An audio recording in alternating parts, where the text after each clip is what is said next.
So nowadays, Agile space since 99, I'd say that's more formally. I've been doing Agile actually in the 80s. I didn't know that's what I was doing. But when Extreme Programming came out and Scrum came out in the late 90s, I said, oh, wow, this is cool. They've really formalized a lot of good stuff.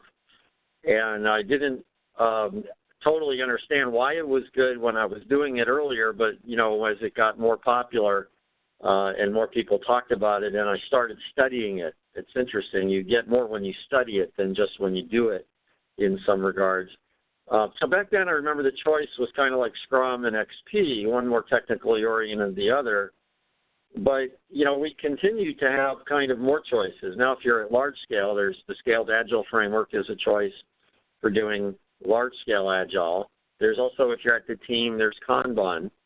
Actually, there are two flavors of Kanban. There's Kanban, which is more a lean-oriented approach, and then there's what's called the Kanban method, which is what Lean University espouses, which is actually different, even though it's confusingly called very similar things. There's the Lean, I forgot what it stands for. This is from Craig Larman and Bas Bodie, another large-scale solution based basically on Scrum and some Lean mixed in. There's, of course, still Scrum around, as is Extreme Programming. There's just Lean-Agile, which is kind of what we do, as well as SAFe, of course. Lean-Agile is actually more of a thought process of how you kind of are guided more by principles than practices. So the issue is here that we have lots of things to pick from, and a lot of people are trying to decide what they should do. Most of the time, people try to decide what they should do by looking at the solutions that are present from them.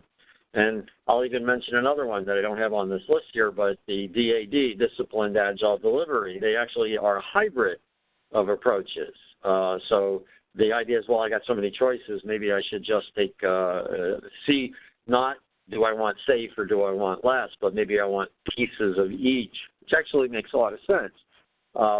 It's the idea that maybe the set canned approach isn't what I want. Maybe what I need are pieces and compose my own. Of course, you can imagine that causes some difficulty because then you have to know more a little bit, perhaps. You don't have it. It's kind of nice to just walk in and be saying, here, these things will work for you. Okay, that'd be nice. The problem is, how did they decide it would work for you? You go into a restaurant and they don't order for you, you order from them, looking at what the food is. But it's kind of funny, in our world, we have these set solutions, and I actually want to challenge that a little bit, or a lot. And that's really a lot of what today is about, is how do we look at this?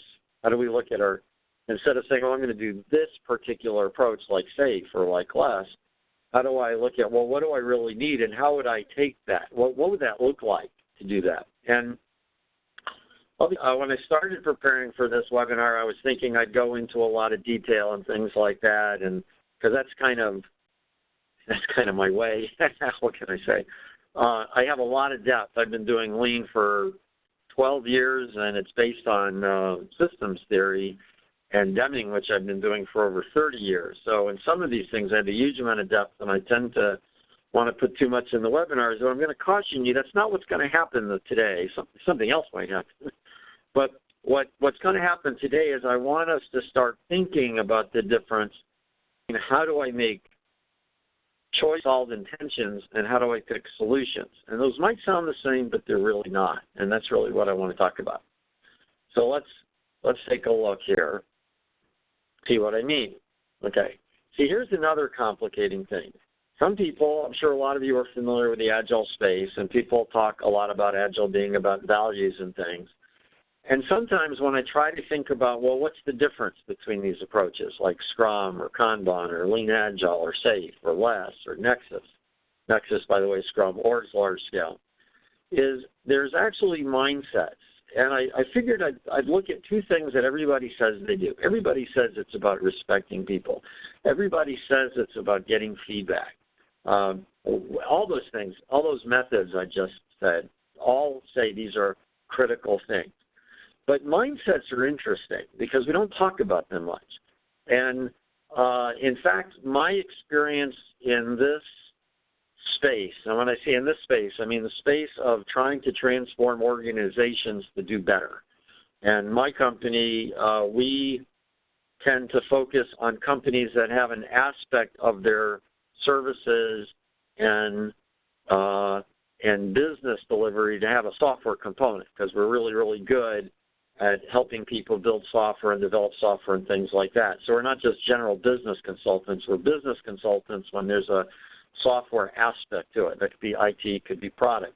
But one of the things we've seen is that we really like a lot of the Agile stuff, but we actually think there's some stuff different in the mindset that we have than the Agile community has. And I want to highlight this just for a minute going in, because this is something that actually I think is very critical, and again, it's not talked about much. And in fact, when I talked about it, sometimes I've been accused of attacking people, and the reality is I'm attacking their mindset. I'm not attacking them. And yes, attack is maybe the right word to use, because sometimes we have to look to see if our mindset is correct. So what do I mean by mindset? I've used that word about 5 times already. Just want to be really clear. It's both our belief system and how we view the world. In other words, it's kind of like what we look at. It's kind of like what we think is important to make a decision. It's like, if I'm driving a car, part of what I do when I drive a car is I'll look to see the cars that are in my, my vicinity, and I'll know that I got to look to see if they're going away from me or coming at me. And I have a certain set of rules that I attend to.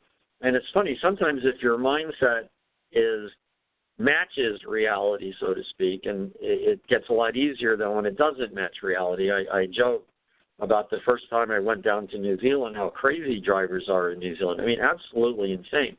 I mean, they're coming at you, and they're in the wrong lane, and it's just really, really difficult to drive down there.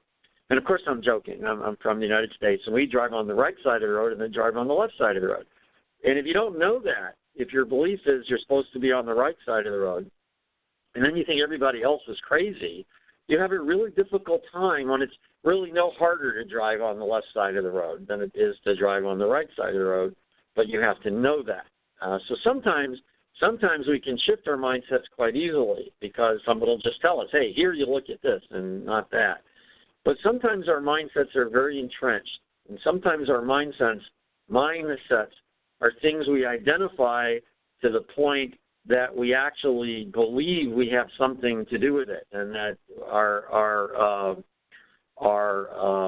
worth is even associated with it, because we're supposed to be smart and we're supposed to know what to look at.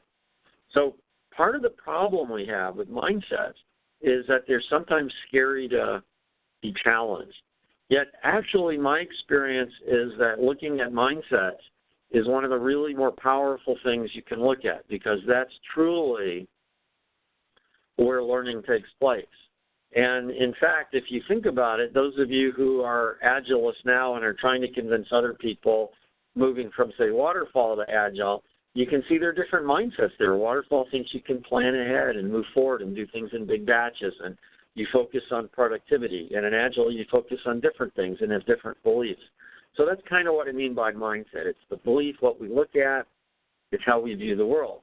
Now, I'll give one distinction, though, between Agilists and those in the Lean space, which is really what we do. When I say we, I mean Net Objective. Our view, I would say, is what we call Lean Agile. And I'm not going to go into Lean very much here, but it's more of a thought process. We're not building cars, so a lot of people, I don't know why they compare software development to building cars, talking about what Toyota does. Well, I'm not interested in what Toyota does per se. I'm very interested because it's, I think, a great company, and I think they have a lot of good ideas I can take away. But when I say Lean, I don't mean manufacturing. I don't mean Six Sigma. I mean the thought process underneath all that. And one of the mindsets in Lean, I'll call it maybe Lean thinking, one of the mindsets is you attend to the system. In other words, where people are in, the system people are in, the ecosystem environment, workflow, all of that is what you would attend to.